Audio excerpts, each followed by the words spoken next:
wife Meenakshi Hegde. He was born on 16th June 1940 in Nitte, Udupi district, Karnataka. He is the younger brother of Sri N. Vinay Hegde, the Chancellor and Madras Christian College, Madras. He completed his intermediate exam from St. Joseph's College, Bangalore and BSc from Central College. Graduated with a law degree from Government Law College. To Sri Vishwavallabha Tirtha Swamiji, the dignitaries in the dais, President of the morning's function, Sri P. Srinivasa Tantri, Sri Harish Belman, Dr. Ganesh Aital, Sri Ratna Kumar, Dr. Tirmaleshwara Bhatt, principals, teaching and non-teaching staff of the college, parents, my dear students. I have a great feeling standing in front of you in a beautiful atmosphere and a college situated in so much of peace and tranquility. I think the students are really blessed ones to be in this institution. I'm sure we will be attaining high standards and bring glory not only to the institution but to the country also. I always say to the students whenever I visit, which I have done, this is my 1834th education institution, that education is not an ending thing at all. From the time you are born till the time you say bye to everybody, you will be learning new things, which is part of education. Therefore, whenever an instance comes to your mind, you got to think the do's and don'ts of that thing. Then you will be a very successful person. Robert Frost, the poet, said, "Your minds and minds to go before you speak." That is an advantage in life which you should consider to your advantage. ಅಷ್ಟು ಆಂಗ್ಲ ಭಾಷೆಯಲ್ಲಿ ಮಾತಾಡಿದೆ, ನನಗೆ English ಬರ್ತದೆ ಅಂತ ತಿಳಿಸಿದ್ದೇನೆ. ಮುಂದಿನ ಮಾತನ್ನು ಕನ್ನಡದಲ್ಲಿ ಬಯಸ್ತೇನೆ. ನಾನು ಹಲವಾರು ಹುದ್ದೆಯಲ್ಲಿ ಕೆಲಸ ಮಾಡಿದಂಥ ವ್ಯಕ್ತಿ. ಆದರೆ ಕರ್ನಾಟಕ ಲೋಕಾಯುಕ್ತಕ್ಕೆ ಬಂದ ನಂತರ ನನಗೆ ಅನಿಸಿದ್ದು ಅಷ್ಟರವರೆಗೆ ನಾನು ಕೂಪಮಂಡಿತನಾಗಿದ್ದೆ. ಸಮಾಜದಲ್ಲಿ ಆಗೋಗುವಂಥ ಅನ್ಯಾಯದ ಬಗ್ಗೆ ನನಗೆ ಜಾಸ್ತಿ ಅರಿವಿರಲಿಲ್ಲ. ನಾನು ಸುಖವಾಗಿದ್ದೆ, ಬಹಳಷ್ಟು ಜನರು ಸುಖವಾಗಿದ್ದು ಅಂತ ತಿಳ್ಕೊಂಡಂಥ ವ್ಯಕ್ತಿ. ಕರ್ನಾಟಕ ಲೋಕಾಯುಕ್ತಕ್ಕೆ ಬಂದ ನಂತರ ಬಹಳಷ್ಟು ಅನ್ಯಾಯವನ್ನು ಕಂಡಿದ್ದೆ. ಇದು ಯಾಕೆ ಈ ರೀತಿ ಆಗ್ತಾ ಇದೆ ಅಂತ ನಾನು ನನ್ನಲ್ಲಿ ಚರ್ಚೆ ಮಾಡಿದಾಗ ನನಗೆ ಅನಿಸಿದ್ದು, ಇದು ವ್ಯಕ್ತಿಗಳ ತಪ್ಪಲ್ಲ, ಇದು ಸಮಾಜದ ತಪ್ಪು. ನಾನು ಚಿಕ್ಕವನಾಗಿದ್ದಾಗ ಅಂಥ ಸಮಾಜದಲ್ಲಿದ್ದೆ.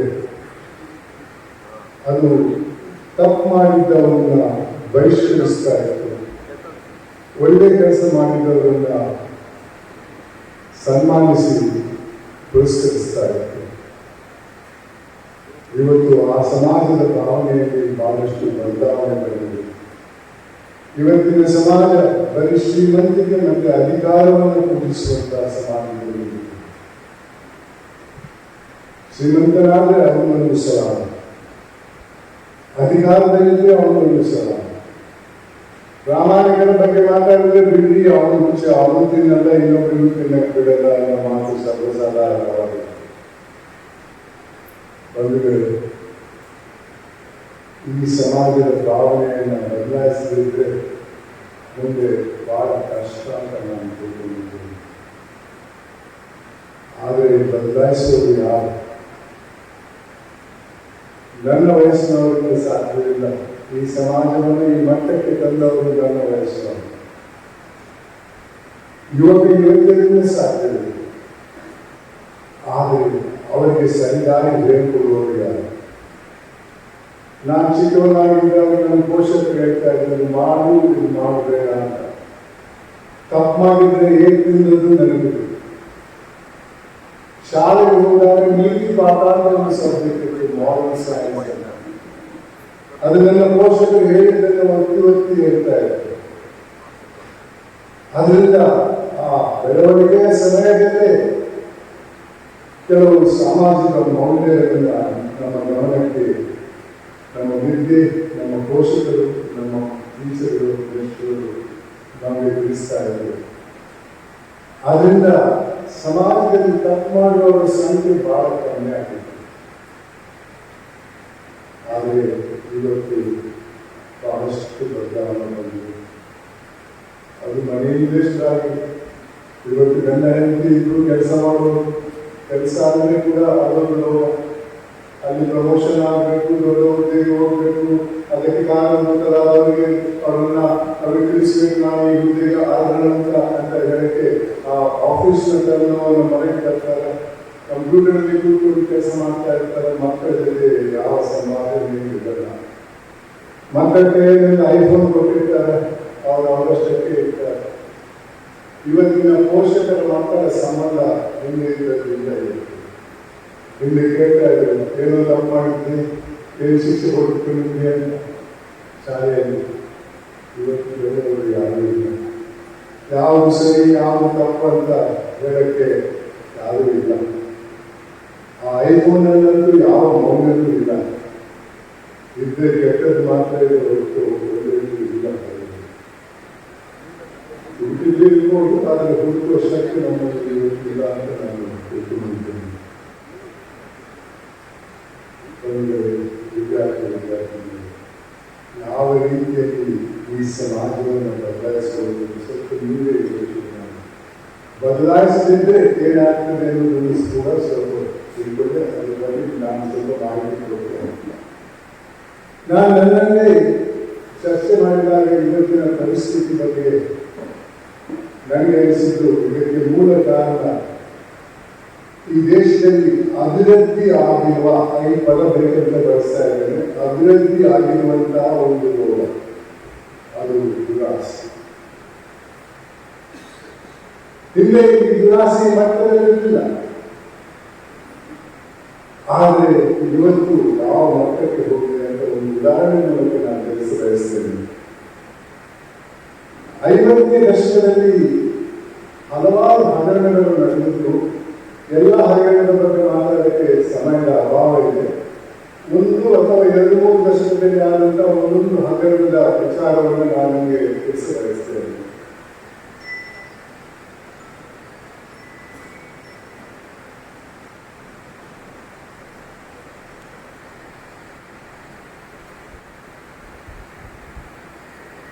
ಯಾವಾಗಲೂ ಈ ವೇದಿಕೆ ಬರೋ ಮುಂದೆ ಫೋನ್ ಮಾಡ್ತಾ ಇದ್ದು, 50ನೇ ದಶಕದಲ್ಲಿ ಜೀಪ್ ಹಗರಣ ಅಂತ ಒಂದು ಹಗರಣ ತಯಾರಿ ಬಂದಿದೆ. ಹೊರದೇಶದಿಂದ ನಮ್ಮ ಯೋಧರಿಗೆ ಜೀಪ್ ವಾಹನವನ್ನು ಖರೀದಿ ಮಾಡುವ ಒಂದು ಕಾಂಟ್ರಾಕ್ಟ್ ಅಲ್ಲಿ ಅಧಿಕಾರದಲ್ಲಿದ್ದಂತ ಕೆಲವರು 52 ಲಕ್ಷ ರೂಪಾಯಿ ಕೊಳ್ಳಬಹುದು. ತದನಂತರ ಕೆಲವು ದಶಕದ ನಂತರ ಬೋಫರ್ಸ್ ಅನ್ನೋರು ಹಗರಣ ತಯಾರಿಸಿದರು. ಹೊರದೇಶದಿಂದ ನಮ್ಮ ಯೋಧರಿಗೆ ಆಯುಧವನ್ನು ಖರೀದಿ ಮಾಡುವ ಒಂದು ಕಾಂಟ್ರಾಕ್ಟ್ ಅಲ್ಲಿ ಅಧಿಕಾರದಲ್ಲಿದ್ದಂತಹ ಕೆಲವರು 64 ಕೋಟಿ ರೂಪಾಯಿ ಕಳೆದುಕೊಂಡರು. 52 ಲಕ್ಷದಿಂದ 64 ಕೋಟಿ ಬಂದರು. ತದನಂತರ ದಶಕದಲ್ಲಿ ಕಾಮನ್ವೆಲ್ತ್ ಗೇಮ್ಸ್ ಅನ್ನೋ ಒಂದು ಹಗರಣ ನಡೆಯುತ್ತದೆ. ಅದರಲ್ಲಿ 70,000 ಕೋಟಿ ರೂಪಾಯಿ ಕೆಲವರು. ಈ ಸಂಖ್ಯೆ ನನ್ನಲ್ಲ, ಈ ಭಾಷಣಕ್ಕಾಗಿ ತಯಾರು ಮಾಡಿದ ಸಂಖ್ಯೆ ಅಲ್ಲ. ಗೂಗಿಗೆ ಹೋಗಿ ನೋಡಿ, ಜೀಪ್ ಹಗರಣದಲ್ಲಿ ಎಷ್ಟು ಹೋಯಿತು, ಬೋಫರ್ಸ್ ಅಲ್ಲಿ ಎಷ್ಟು ಹೋಯಿತು, ಕಾಮನ್ವೆಲ್ತ್ ಗೇಮ್ಸ್ ಅಲ್ಲಿ ಎಷ್ಟು ಹೋಯಿತು, ಅದೇ ತೋರಿಸ್ಕೊಟ್ಟು ಇದಕ್ಕೆ ಬೇರೆ ಬೇರೆ ದಾಖಲೆಗಳಿವೆ. ತದನಂತರ ದಶಕದಲ್ಲಿ 2G ಅನ್ನೋ ಒಂದು ಹಗರಣ ನಡೆದಿದೆ. ಅದರಲ್ಲಿ 1,76,000 ಕೋಟಿ ರೂಪಾಯಿ ಒಂದು ಹಗರಣದಲ್ಲಿ ಒಳ್ಳೆಯದು. ತದನಂತರ ಕೋಲ್ಗೇಟ್ ಅನ್ನೋ ಒಂದು ಹಾಡನ್ನು ಬರೆದಿತ್ತು, ಕಲ್ಲಿದ್ದಲು ಮನೆಯಲ್ಲಿ. ಅದರಲ್ಲಿ 1,86,000 ಕೋಟಿ. ತದನಂತರ ರಫೇಲ್ ಅಂತ ಬಂತು, ನನ್ನ ಬೇಕಾದಷ್ಟು ಬರ್ತಾ ಇದೆ, ಇವತ್ತು 2.5 ಲಕ್ಷ ಕೋಟಿ ಹೋಗಿದೆ. ಇಷ್ಟೊಂದು ಹಣ ಸೋರ್ಕೊಂಡು ಹೋದರೆ ಅಭಿವೃದ್ಧಿಯಿಂದ ಯಾವ ರೀತಿ ಅಭಿವೃದ್ಧಿ ಆಗಕ್ಕೆ ಸಾಧ್ಯವಿದೆ? ಸ್ವಲ್ಪ ಲೆಕ್ಕ ಹಾಕಕ್ಕೆ ಸಾಧ್ಯವಿದೆ. 1985ರಲ್ಲಿ ಅಂದಿನ ಪ್ರಧಾನಮಂತ್ರಿ ದಿವಂಗತ ರಾಜೀವ್ ಗಾಂಧಿಯವರು ಬಹಿರಂಗವಾಗಿ ಹೇಳಿದಂತ ಮಾತು, ಅಂದು 1985ರಲ್ಲಿ ಸರ್ಕಾರ ಅಭಿವೃದ್ಧಿಗೆ ಕೊಟ್ಟಂತಹ 1 ರೂಪಾಯಿ ಕೊನೆ ಹಂತಕ್ಕೆ ಹೋದದ್ದು 15 ಪೈಸೆ ಮಾತ್ರ. ಇದು ಕೂಡಲೇ ಪ್ರಧಾನಮಂತ್ರಿ ಬಹಿರಂಗವಾಗಿ ಹೇಳಿದಂತಹ ಅಭಿವೃದ್ಧಿಗೆ ಕೊಟ್ಟಂತಹ 1 ರೂಪಾಯಿ ಕೊನೆ ಹಂತಕ್ಕೆ ಹೋದದ್ದು 15 ಪೈಸೆ. ಯಾವ ರೀತಿಯಲ್ಲಿ ಅಭಿವೃದ್ಧಿ ಆಗ್ತಾ ಇದೆ ಸತ್ಯ ಯೋಚನೆ. ವಿದ್ಯಾರ್ಥಿಗಳು ಇದು ಈ ಹಂತಕ್ಕೆ ನಿಲ್ಲುವಂತಹ ಹೋರಾಟ. 85ರಲ್ಲಿ 1 ರೂಪಾಯಿ 15 ಪೈಸೆ ಹೋದರೆ ಇವತ್ತು 100 ರೂಪಾಯಿ 15 ಪೈಸೆ ಹೋಗುವುದು. ನಾವು ರಾಜಕಾರಣ ಇಲ್ಲ, ನಮಗೆ ದೇಶದ ಮೇಲೆ ಬಹಳಷ್ಟು ಗೌರವ ಇದೆ. ಆದರೆ ಆಡಳಿತದಿಂದ ಏನಾಗ್ತಾ ಇದೆ, ಯಾಕೆ ಆಗ್ತಾ ಇದೆ, ಅದರಿಂದ ಆಗುವಂತ ಅನಾಹುತಗಳ ಬಗ್ಗೆ ನಾವು ನಿಮಗೆ ನಿಮ್ಮ ಗಮನ ಸೆಳೆಯಲು ಪ್ರಯತ್ನ ಮಾಡ್ತಾ ಇದ್ದೇವೆ. ಇದು ಒಂದು ಪಕ್ಷದ ಆಡಳಿತದ ವಿಚಾರ ಅಲ್ಲ. ಇಷ್ಟೊಂದು ಹಣ ಸೋರ್ಕೊಂಡು ಹೋಗಿದೆ, ಯಾವ ರೀತಿ ಅಭಿವೃದ್ಧಿ ಆಗ್ತದೆ? ಅದಕ್ಕಿಂತ ಜಾಸ್ತಿ ಹಣದ ಉಬ್ಬರ ಯಾವ ಮಟ್ಟಕ್ಕೆ ಹೋಗಿದೆ, ಇನ್ಫ್ಲೇಷನ್. ನಾನು ಹೈಸ್ಕೂಲಲ್ಲಿ ಇದ್ದಾಗ 1 ಗ್ಯಾಲನ್ ಪೆಟ್ರೋಲ್ಗೆ 12 ಆಣೆ ಇತ್ತು. 1 ಗ್ಯಾಲನ್ ಅಂದ್ರೆ 5.5 ಲೀಟರ್. ಇವತ್ತು 1 ಲೀಟರ್ಗೆ 103, 105, 110, 1 ಲೀಟರ್. ಹೌದು, ಪಕ್ಕದ ದೇಶದಲ್ಲಿ 165.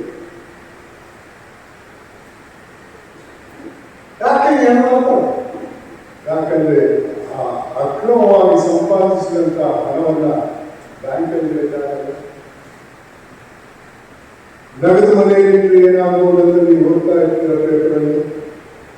ಎನ್ಫೋರ್ಸ್ಮೆಂಟ್ ಡಿಪಾರ್ಟ್ಮೆಂಟ್ನವ್ರು ಬರ್ಬೋದು, ಇನ್ಕಮ್ ಟ್ಯಾಕ್ಸ್ನವ್ರು ಬರ್ಬೋದು, ದರೋಡೆಗಳು ಬರ್ಬೋದು. ಇತ್ತೀಚೆಗೆ ನಾನು ಟಿವಿಯಲ್ಲಿ ಕಂಡೆ, ಒಂದು 3-4 ತಿಂಗಳಿಂದ ಒಬ್ಬ ಸಂಸದರ ಮನೆ ದಾಳಿ ಮಾಡ್ತಾರೆ ಎನ್ಫೋರ್ಸ್ಮೆಂಟ್ ಡಿಪಾರ್ಟ್ಮೆಂಟ್ನವರು. 250 ಕೋಟಿ ರೂಪಾಯಿ ಕಂತೆ ಕಟ್ಟಿ ಪ್ರಭಾಕರ್ ತೋರಿಸಿದ್ರು. ಅದು ಹೋಗ್ತಾರೆ. ಯಾಕಂದ್ರೆ ಅವನು ತನ್ನ ಹಣ ತೆರಕ್ಕೆ ಸಾಧ್ಯವೇ ಇಲ್ಲ. ಒಪ್ಪಂದ್ರೆ ಆತ ಮೋಸ ಮಾಡಿದ್ದೇನೆ ಆಯ್ತು. ಜೈಲಿಗೆ ಹೋಗೋದು ಮಾತ್ರ ಅಲ್ಲ, ಹಣ ಕೂಡ ಹೋಗ್ತದೆ.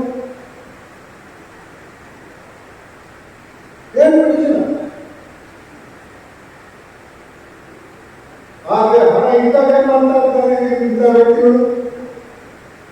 ಒಂದು ಮನೆಗೆ 10 ಲಕ್ಷ ಇದ್ರೆ ನಾನು 15 ಲಕ್ಷ ಕೊಡ್ತೇನೆ ನಿಮಗೆ, ಆದ್ರೆ ನಗದು ಹಣ ಅಂದರೆ ಮಾವನೇ ಖುಷಿ ಆಗ್ತದೆ. 5 ಲಕ್ಷ ಜಾಸ್ತಿ ಬರ್ತಲ್ಲ, ಆದ್ರೆ ಅವನಿಗೆ ಬರುವುದು 5 ಲಕ್ಷ ಕಪ್ಪು ಹಣ.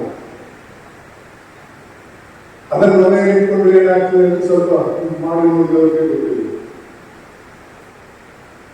ಆದರೆ ವಿಳಾಸ ಇದೆಯಲ್ಲ, ಅದಕ್ಕೆ ಮಿತಿಯಿಲ್ಲ. ನಿಮ್ಮ ಪೋಷಕರ ಸಹಾಯ ಇದ್ದರೆ ಉತ್ತಮ. ಆ ವಾತಾವರಣದಲ್ಲಿ ನೀವಿದ್ದರೆ, ಪ್ರಾಮಾಣಿಕ ವಾತಾವರಣದಲ್ಲಿ ನೀವಿದ್ದರೆ ಇನ್ನೂ ಸುಲಭ. ಈ ಸಮಾಜದ ಭಾವನೆಯನ್ನು ನಿಮ್ಮಿಂದ ಬದಲಾಯಿಸಲಿಕ್ಕೆ ಸಾಧ್ಯವಿದೆ. ಆದರೆ ಅದು ನನ್ನ ಬೆನಿಫಿಟ್ಗಾಗಿ ಅಲ್ಲ, ನಿಮ್ಮ ಬೆನಿಫಿಟ್ಗಾಗಿ, ನಿಮ್ಮ ಮಕ್ಕಳ ಜೀವನಕ್ಕಾಗಿ. ದಯವಿಟ್ಟು ಪ್ರಯತ್ನ ಮಾಡಿ. ಬೀದಿಯಲ್ಲಿ ಇರಿತಾ ಇದ್ರು, ದಿನನಿತ್ಯ ಮಾತಾಡ್ತಾ ಇದ್ದೇನೆ. ಅಧಿಕಾರದಲ್ಲಿರುವವರ ವಿರುದ್ಧ, ಅಕ್ರಮವಾಗಿ ಸಂಪತ್ತು ಮಾಡಿದವರ ವಿರುದ್ಧ ದಿನನಿತ್ಯ ಮಾತಾಡ್ತಾ ಇರ್ತೇನೆ. ಆದರೆ ಏನು ಮಾಡಕ್ಕೆ ಆಗಲಿಲ್ಲ. ಕಾರಣ ಒಂದು ಸಂಸ್ಥೆಯವರು ಅವರ ಕೇಸ್ ನನ್ನ ಮುಂದೆ ಇದ್ದಾಗ ನನಗೊಂದು ಪ್ರಶಸ್ತಿ ಕೊಟ್ಟರು. ಪ್ರಶಸ್ತಿ ಜೊತೆ 1 ಕೋಟಿ ರೂಪಾಯಿ. ನಾನು ಹೇಳಿದೆ, ಪ್ರಶಸ್ತಿ ತಗೊಳ್ತೇನೆ, ಅಲ್ಲ ನಾನು ಹೇಳಿದವರಿಗೆ ನೀವು ದಾನ ಮಾಡಿ ಅಂತ ಹೇಳಿದೆ. ಅವ್ರಿಗೆ ಇಲ್ಲ ಅನ್ನಕ್ಕಾಗಲಿಲ್ಲ. ಕೊಡ್ತೇವೆ, ನೀವು ಹೇಳಿ ಯಾರಿಗೆ ಅಂತ ಹೇಳಿ. ಅವಾಗ ನನ್ನಲ್ಲೇ ಸ್ವಲ್ಪ ಚರ್ಚೆಗಳುಂಟು. ಯಾವುದೇ ಒಂದು ಸಂಸ್ಥೆ ಕೊಟ್ಟರೆ ಅದಕ್ಕೆ 1 ಕೋಟಿ ರೂಪಾಯಿ ಕ್ಯಾಶ್ ಕೊಟ್ಟ ಒಂದು 50 ಲಕ್ಷ ವಾಪಸ್ ಕೊಡ್ಕೊಂಡ ಅಂತ ಅದು ಬರ್ತದೆ. ಚಕ್ಕಿದ್ರೆ ಕೊಡಬೇಕು. ಚಕ್ಕಲ್ಲಿ ತಗೊಳ್ಳೋರು ಎಷ್ಟು ಜನ ಇದ್ದಾರೆ? ಅದಕ್ಕಾಗಿ ನಾನು ಭಾರತದ ನಿವೃತ್ತ ಯೋಧರ ವೆಲ್ಫೇರ್ ಫಂಡ್ ಕೊಟ್ಟೇನೆ. ಯಾರು ಕೇಳುವವರಿಲ್ಲ. ಆ ವರದಿಯಲ್ಲಿ ಕೊಟ್ಟವರ ಹೆಸರು ಕೂಡ ಹಾಕಿದೆ, ಏನು ಮೋಸ ಮಾಡಿದ್ದಾರೆ. ಅದೇ ರೀತಿ ಇನ್ನು ಕೆಲವು ಪ್ರಶಸ್ತಿಗಳು ಬಂದಿದೆ, 1 ರೂಪಾಯಿ ಇಟ್ಕೊಂಡಿಲ್ಲ. ಟಾಟಾ ಮೆಮೋರಿಯಲ್ ಕ್ಯಾನ್ಸರ್ ಆಸ್ಪತ್ರೆಗೆ ಕೊಟ್ಟಿದ್ದೇನೆ, ನಿಮಾನ್ಸ್ ಆಸ್ಪತ್ರೆಗೆ ಕೊಟ್ಟಿದ್ದೇನೆ, ಜಯದೇವ ಇನ್ಸ್ಟಿಟ್ಯೂಟ್ ಆಫ್ ಕಾರ್ಡಿಯಾಲಜಿ ಕೊಟ್ಟಿದ್ದೇನೆ, ಕಿಡ್ವಾಯ್ ಮೆಮೋರಿಯಲ್ ಆಸ್ಪತ್ರೆಗೆ ಕೊಟ್ಟಿದ್ದೇನೆ. 1 ರೂಪಾಯಿ ಇಟ್ಕೊಂಡಿಲ್ಲ. ಕೊಡುವಾಗ ಅವ್ರಿಗೆ ನನ್ನ ಹೆಸರಲ್ಲಿ ಬೇಡ, ಅವರ ಹೆಸರಲ್ಲಿ ಚೆಕ್ ಕೊಡಿ. ಎಲ್ಲದಕ್ಕೆ ದಾಖಲೆ ಇಟ್ಕೊಂಡಿದ್ದೆ. ವಿದ್ಯಾರ್ಥಿ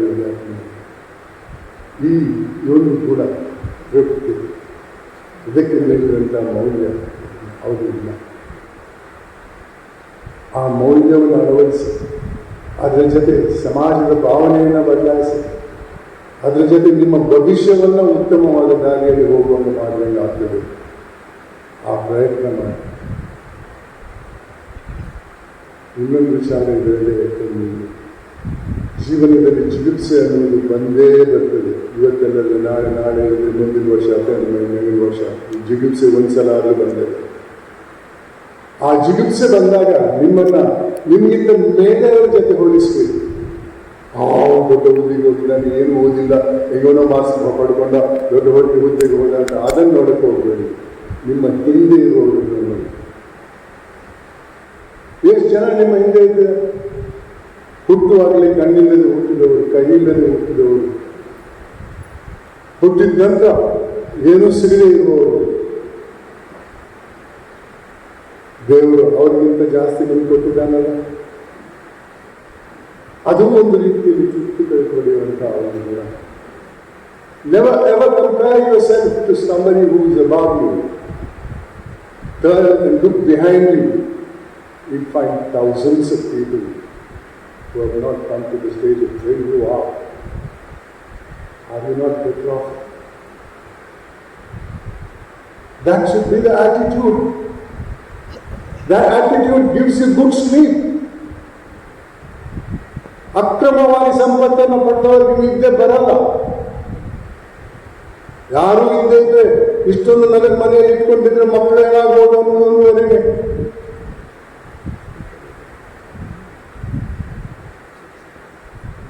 There is no way out to change the attitude of the society except by inculcating contentment in life and be happy with what you legitimately own.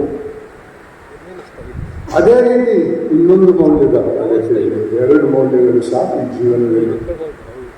ಅದು ಮಾನವೀಯತೆ. ನಾವೆಲ್ಲ ತಿಳ್ಕೊಂಡಿದ್ದೇವೆ, ನಾವು ಹುಟ್ಟುವಾಗ ಮಾನವರಾಗಿ ಹುಟ್ಟುತ್ತೇವೆ. ಮಾನವ ಅನ್ನುವ ಗುಂಪೇ ಇಲ್ಲ ಸೈನ್ಸ್ ಅಲ್ಲಿ. ನಾವು ಹುಟ್ಟುವುದು ಹೋಮೋಸೆಪಿಯನ್ಸ್ ಅನ್ನೋ ಒಂದು ಗುಂಪಿಗೆ, ಅದಕ್ಕೂ ಮಾನವೀಯತೆಗೆ ಯಾವ ಸಂಬಂಧವೂ ಇಲ್ಲ. ನಮ್ಮ ಕವಿಗಳು ಬರೆದಿದ್ದಾರಲ್ಲ, ಏನೇ ಆಗ ನಿನಗೆ ಬೇಕಾದವನಾಗು, ಆದರೆ ಮೊದಲು ಮಾನವನಾಗು. ಎಂಥ ಮಾತು! ಅದಕ್ಕೆ ಪೂರಕವಾಗಿ ನಾನು ಶಾಲಾ ಕಾಲೇಜಿಗೆ ಹೋದಾಗ ನನ್ನದೇ ಆದ ಒಂದು ಸಂದೇಶವನ್ನು ಕೊಡ್ತಾ ಇರ್ತೇನೆ ಮಕ್ಕಳಿಗೆ. ಹುಟ್ಟುವಾಗ ಮಾನವನಾಗಿ ಹುಟ್ಟದೇ ಇದ್ರು ಜೀವನ ಪಥದಲ್ಲಿ ಮಾನವೀಯತೆಯನ್ನು ಅಳವಡಿಸಿಕೊಂಡು ಸಾಯುವಾಗ ಮಾನವನಾಗಿ ಸತ್ತರೆ ಅದಕ್ಕೆ ಮೇಲ್ಪಟ್ಟಂತ ಗೌರವ ಯಾವುದೂ ಇಲ್ಲ.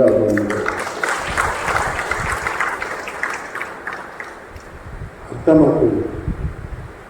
ನಾನು ಮಾನವ, ಆ ನಾಯಿ ಪಕ್ಷಿಗಳಿಗಿಂತ ದೊಡ್ಡ ಸ್ಪೀಷೀಸ್ಗೆ ಹುಟ್ಟಿದವ, ತಪ್ಪು ತಿಳಿಯುವುದು. ಮಾನವ ಆದರೆ ನಿಮ್ಮಲ್ಲಿ ಮಾನವೀಯತೆ ಇರಬೇಕು. ಮಾನವೀಯತೆ ಇದ್ದರೆ ಸಮಾಜದಲ್ಲಿ ಶಾಂತಿ ಸೌಹಾರ್ದ ಇರ್ತದೆ.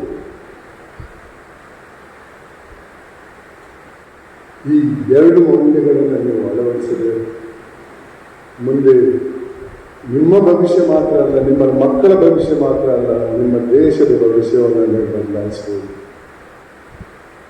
ನೋಡ್ತೇವಲ್ಲ ಇವತ್ತು, ನೀನು ಭ್ರಷ್ಟ ಅಂದರೆ ಅವನಿಲ್ಲ ಅಲ್ಲ, ನೀನು ಭ್ರಷ್ಟ ಅಲ್ವೇ, ಅಲ್ಲಿಗೆ ಮುಗಿದೈತು ಸಂಭಾಷಣೆ. ಒಬ್ಬ ರಾಜಕಾರಣಿಯ ವಿರುದ್ಧ ಕೇಸ್ ಹಾಕಿದ್ರೆ ಈ ಕೇಸ್ ಹಾಕಿದವ ನಿಮ್ಮ ಮೇಲೆ ಕೇಸ್ ಇದೆಯಲ್ಲ ಅಂದ್ರೆ ಇಬ್ರು ಕಂಡ್ರಾದ್ರೆ ಸರಿ ಹೋಗ್ತಲ್ಲ. 2 negatives makes a positive. ಎಂತ ಸಮಾಜದಲ್ಲಿ ಇದ್ದೇವೆ ಇವತ್ತು. ಎಲ್ಲರೂ ರಾಜಕೀಯಕ್ಕೆ ಹೋಗ್ತಾರೆ, ಯಾಕೆ? ಅಲ್ಲಿಂದ ಬರುವಂತಹ ಸಂಪತ್ತು ಎಲ್ಲಿಂದೂ ತರಕ್ಕೆ ಸಾಧ್ಯ ಇಲ್ಲ. ಆದರೆ ಅದು ಅಕ್ರಮವಾದ ಸಂಪತ್ತು. ಹಿಂದೆ ಅಂತವರನ್ನ ಸಮಾಜ ಬಹಿಷ್ಕರಿಸ್ತಾ ಇತ್ತು.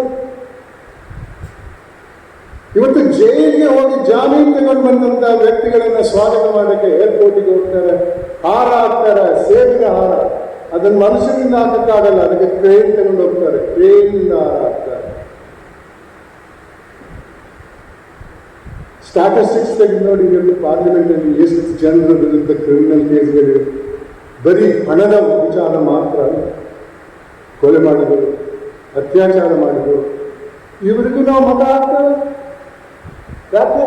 ಮುಂದೆ ಅವರಿಂದ ಏನಾದರೂ ನಮಗೆ ಸಹಾಯ ಆಗ್ಬೋದು ಅನ್ನೋ ವಿಚಾರ. ಆ ಮಟ್ಟಕ್ಕೆ ಹೋಗಬೇಕು. ಅಲ್ಲಿ ಇನ್ನೊಂದು ಬಟನ್ ಇದೆ, ನೋಟ ಅಂತ.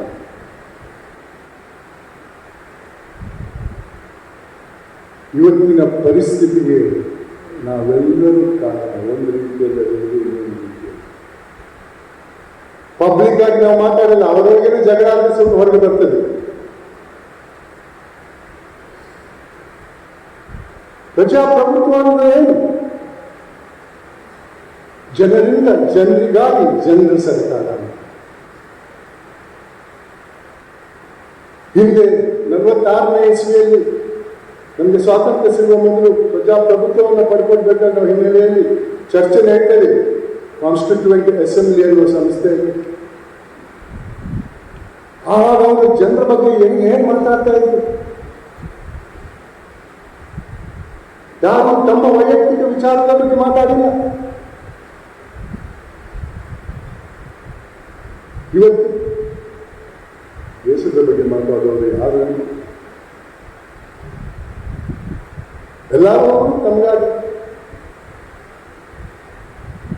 ಈ ಒಂದು ಸಾಮಾಜಿಕ ಭಾವನೆಯನ್ನು ಬದಲಾಯಿಸದಿದ್ರೆ ಸಾಧ್ಯ. ನನಗೆ ಯಾಕೆ, ನಾನು ಸುಖವಾಗಿದ್ದೇನೆ, ನಾನು ಇದರ ವಿಚಾರ ಮಾತಾಡಲ್ಲ, ಅವ್ರು ಮಾತಾಡಕ್ಕೆ ಹೋಗಬೇಡಿ. ಆದರೆ ಅಂಥವ್ರಿಗೆ ಗೌರವ ಕೂಡ ಕೊಡಬೇಕು.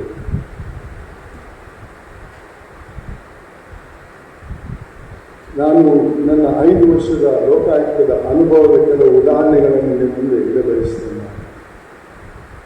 ಮೊದಲಿಗಾಗಿ ಈ ಒಂದು ಮಾನವೀಯತೆಯ ಬಗ್ಗೆ ಒಂದು ಉದಾಹರಣೆ ಕೊಡ್ತೇನೆ. 2011ರಲ್ಲಿ ಬೆಂಗಳೂರಿನ ಆಸ್ಪಾಸಲ್ಲಿ ಹರೀಶ್ ನಂಜಪ್ಪ ಅನ್ನೋ 29 ವರ್ಷದ ವಯಸ್ಸಿನ ಯುವಕ ಮೋಟರ್ ಸೈಕಲ್ ಹೋಗ್ತಾ ಇದ್ದ. ಹಿಂದ್ಗಡೆ ಒಂದು ಲಾರಿ ಬರ್ತಾ ಇತ್ತು, ಅದರ ಒಂದು ಫ್ರಂಟ್ ಟೈರ್ ಪಂಚರ್ ಆಗಿ ರಿಮ್ಮಲ್ಲಿ ಹೋಗ್ತಾ ಇತ್ತು. ಅದು ಅಪಘಾತ ಆಗಿ ಆತನ ದೇಹದ ಮೇಲೆ ಹೋಗ್ತದೆ. ಆ ಟೈರ್ಲೆಸ್ ರಿಮ್ ಆತನ ದೇಹ ಹೆಬ್ಬಾಗವಾಗ್ತದೆ. ಅಲ್ಲಿ ಬಿದ್ದಿದ್ದ ಹಲವಾರು ವ್ಯಕ್ತಿಗಳಿದ್ದು ಫೋಟೋ ತೆಗಿತಾ ಇದ್ರು, ವಿಡಿಯೋ ಮಾಡ್ತಾ ಇದ್ರು. ಒಂದು ನೀರು ಕೊಡಿ ಅಂತ ಕೇಳಿ ಯಾರು ಕೊಟ್ಟಿದ್ರು. ಆಂಬ್ಯುಲೆನ್ಸ್ ಬರ್ತದೆ.